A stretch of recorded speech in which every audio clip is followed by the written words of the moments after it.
green stocks in a red market. Beginning with Archer Aviation, which unlocked a new revenue stream by securing a deal to supply its electric powertrain to Anduril and Edge Group for their Omen autonomous air vehicle. The powertrain, which includes a battery pack and electric engine system, is manufactured at Archer's U.S. facilities, leveraging automation to ensure reliability and scalability. The Omen is a hover-to-cruise autonomous aircraft, and its development will help diversify Archer's commercial opportunities beyond its flagship Midnight eVTOL, which faces regulatory delays in the air taxi market. Archer's founder, Adam Goldstein, emphasized that the Midnight aircraft is seen as a platform for various aerospace technologies, extending its potential beyond the company's own needs.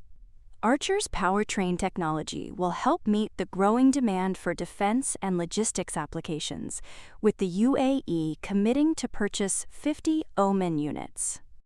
Somewhere in the same neighborhood, Joby Aviation completed the UAE's first piloted point-to-point flight, where Joby's electric air taxi traveled from its test facility in Margam to Al Maktoum International Airport, demonstrating Joby's readiness to operate in shared airspace and its ability to handle commercial flights.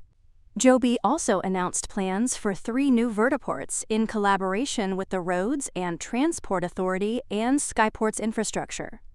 The new vertiports will be located at Dubai Mall, Atlantis the Royal, and the American University of Dubai, connecting major destinations across the city as part of Joby's exclusive 6-year agreement with the RTA to launch air taxi services in the Emirate.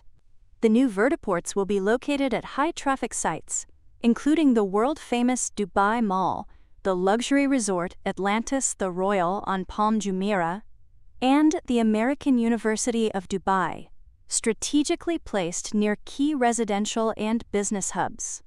These vertiports, alongside a planned facility at Dubai International Airport, will form the backbone of Joby's air taxi network. On the ground, Arbe Robotics reported a modest revenue of $0.3 million for Q3 2025, up from $0.1 million in the same period last year. Although there was a net loss of $11 million, it was an improvement from the $12.6 million loss in Q3 2024.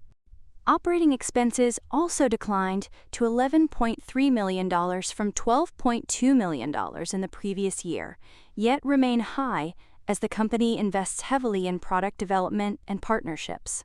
Arbe is in advanced talks with a major European OEM for an eyes-off automated driving program, which could yield future design wins.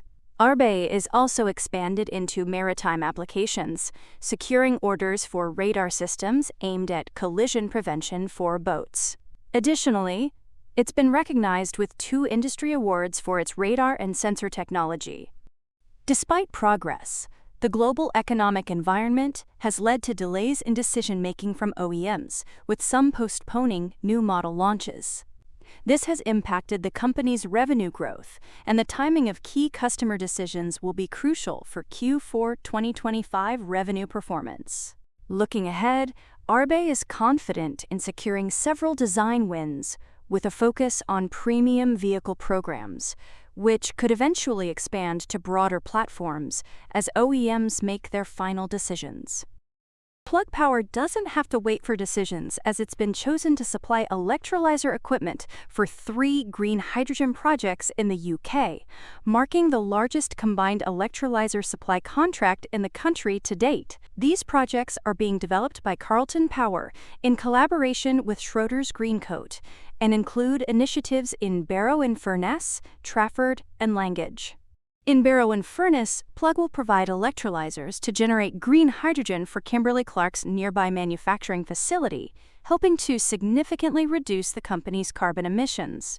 The Trafford Green Hydrogen Project in Greater Manchester will support the region's industrial and transportation decarbonization efforts. Once operational, it will supply hydrogen to local industries, including manufacturing and heavy transport, contributing to Greater Manchester's long-term net zero goals.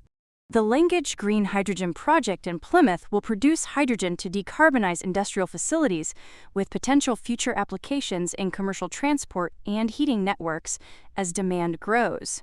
All of these projects are backed by the UK government's hydrogen business model, and their final investment decisions are expected within the next year or so.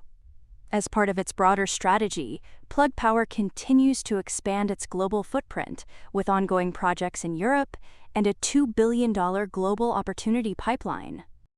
For more on stocks and crypto, follow Ascencore. See you next time.